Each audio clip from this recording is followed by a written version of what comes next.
You actually have to be attracted to the person that you want to date. My brother, my sister, I tell you. you will not change. He will never change. If he's not willing to run. Guys, welcome back to the channel. My name is Philomina Moses Lawson. If you're seeing me for the very first time, you're absolutely welcome. Please, this is a good time to subscribe. Go ahead and hit the subscription button right now. Thank you very much. I'm not alone. As you can see, I have with me Desmond Bryce. I'm an actor, ladies and gentlemen. It's a pleasure to be here with the legendary Philomina Moses Lawson. Oh, thank you so much for coming on my show. Thank you for having me. Absolutely. Anyways, let's dive right into the video. So we're going to be talking about dating intentionally and dating the right way. So when you hear these two statements, what comes to mind, Mr. Desmond Bryce? Dating intentionally and dating the right way. You know how they do back then in school? The intentionally goes from the Greek word. Intent and just joking, guys. Intentionally means, like the word implies, being intentional. Be putting mind to what you're doing. You're not just, allowing it to happen by chance. You actually, take the required steps that are required. See what I did there? I sprinkled it. to carry out what you have to do per time. The concept of right to some people is not also the concept of right to some people. So we're actually, trying to dissect and see what actually right means.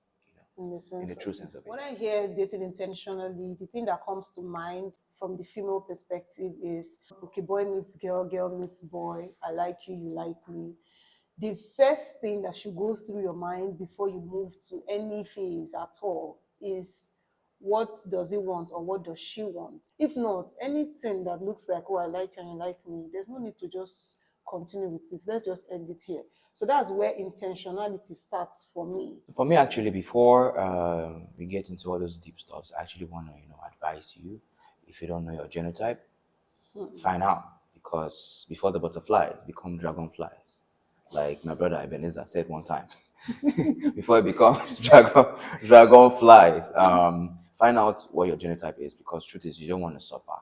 Like if you're an AS, marry an AA. Like before it gets deep, find that out, because let me get to deeper things now. Different things tick different people. Like for some people, it's more of like what do they call them again? Sapiosexual. And then before you are sapiosexual, some people are like that. Some people it's more of someone is speaking their love language, like someone just sees you and starts affirming, and like, oh wow, I feel drawn to this person, or the other 4 love languages and all that. So before that, I would strongly advise you find out what your genotype is. I'm going to agree strongly to what he's saying. I've always thought that I was AS, and this is because before I got into my secondary school, because I went to a boarding house, they said we should go and do genotype, and they told me I was AS. And I carried that thing for so long till finish university, everything. I just didn't bother. I just kept using that secondary school result. And before I got married, they now said, oh, people should go and do genotype. Only for me to do genotype, I was now AA. I said, what was all this one? So that's how I've been thinking, So that's how I've been thinking that, oh, because I'm AS, I have to be intentional about the kind of person I date. You still need to be intentional, because I'm AA, yeah. O plus 2. AAs and pride. You know the malaria sickness. No, it doesn't get me. That comes to. I'm not that kind of AA. Oh, really? Yeah. Why? I have the Spirit of God inside of me. Malaria cannot rear. It's important for you to check again. That's why I'm saying this. That you think you know your genotype. You checked it once. You checked it here. Please go and check it again. Now that you're an adult. Now that you are here and there. Yeah. So please check that so that you'll be able to date intentionally. There are people that, because of their faith, they believe that God can change it. And yeah, but before you believe, Bible also says, tempt not the Lord thy God. So there's wisdom. So find out first before you believe. Yeah, obviously there are circumstances where people's genotypes changes. There are circumstances where sticklers become AA. And honestly, I'm a man of the spirit, so I believe that there is a place for the spirit in that. But wisdom profited. That's what I also want to mention religion as part of another step to take when you are dating intentionally. You cannot say that you are a believer burning with fire and the person you are in love with is a Muslim or is an unbeliever, and then you are the one that is now in faith praying to God for that person to be saved. He will change. He will change. He will change gang. Yeah. Let's give them name. He will change. HWC. My brother, my sister, I tell he you. will not change. He will never change. He will never change. He will never change for you. Now, don't get me wrong here. That person can change for someone else. But you that you saw him like that and you decided to go into a relationship with him like that, I don't is unlikely that he's going to change for you. Oh, sorry, I have to continue. On the concept of unequally yoked, I've realized that it's even with believers. Because there are certain believers that are believing, but they don't really believe what you believe. So Jesus gave us the standard. The standard is, if ye look at a woman or a man lustfully, in your heart, you've already committed. So that's before kissing. That's before all those other things. Yeah. So like that's the standard. So if you meet someone that is a believer and doesn't believe what Jesus is saying, what then is he believing in? You get? So for me, in those aspects, again, people might, grow in the spirit because people are at different levels. But if it's no. Something my pastor always says, and it has stuck with me till now. It is two things to look out in anyone you want to be in a relationship with. One, let the person be teachable. Two, let the person be malleable, subject to change, flexible. That's for want of a better word. Now, in the other aspect is the presentation. If you come on the first date and you're like, what's your genotype? Like, it makes you look desperate. Yeah, like who to wants me. to marry you in the first place that you're already And that's asking? like we just made, like, let's get to know ourselves a lot better. So, but there are ways to throw it. I was having a discussion once with someone, and she was like, how she puts, I want to be like, this thing is this thing, and so with the bill. Then the person will now be like, so what's a genotype? You get, there are ways to do these things. Even there are ways to present change for the better to the person that you're in love with, both male and female. But not making it look like, you did not love me to change me. That's just quite a wrong motion to me to get in a relationship with that he will change. If you have a reason why, you share the vision with them and they can see it, they're wrong with you. So, but I've seen different situations. There's some people that just tell them straight up, see, I like you, but this smoking thing, I don't like it, so I cannot deal. So that, but if you want to, don't accept things that you cannot live with for life. So if you have a problem with him smoking, I don't think you should get in a relationship with him. Exactly what I'm saying. So those little things that you can already see and you know that I don't think I can be with somebody that is smoking, because no matter how they even claim to say, oh, I'm changing or I've changed, if it gets to a point in their life, would they go back to that thing? Are they changing because of you? So there's this story about somebody I know, yeah?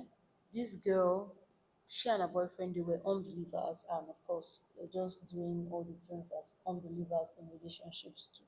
So she gave her life to Christ and she got really committed. So even though she loved her boyfriend, she had to break up because for her the most important thing was like her and her relationship with God.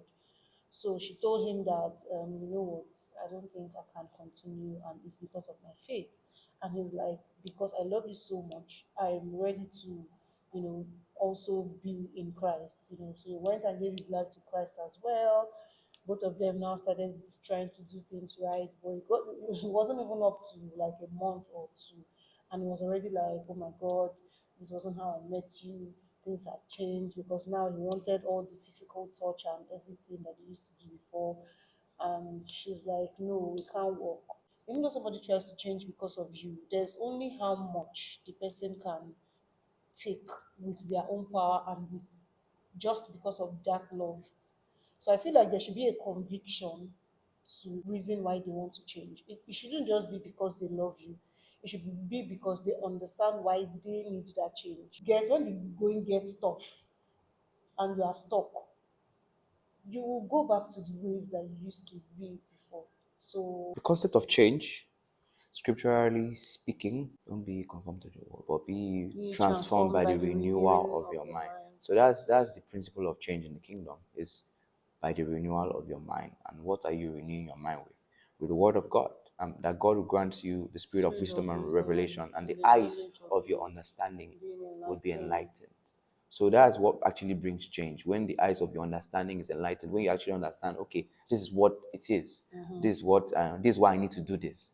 So if you just think, oh, let me just change, like once, like she said, once the day of the mighty wind, when it blows, and there's only so much you can do for the other person.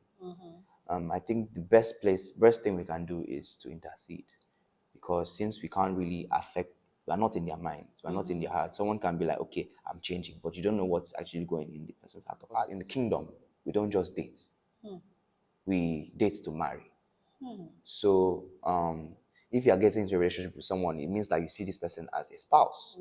So on that note, there are certain journeys that you actually need to engage on. I'm currently on one, actually. The concept of God created man, God also created woman. And there's a specific reason why he created a man. There's a specific reason why he created a woman. And there's a specific reason why he created a family.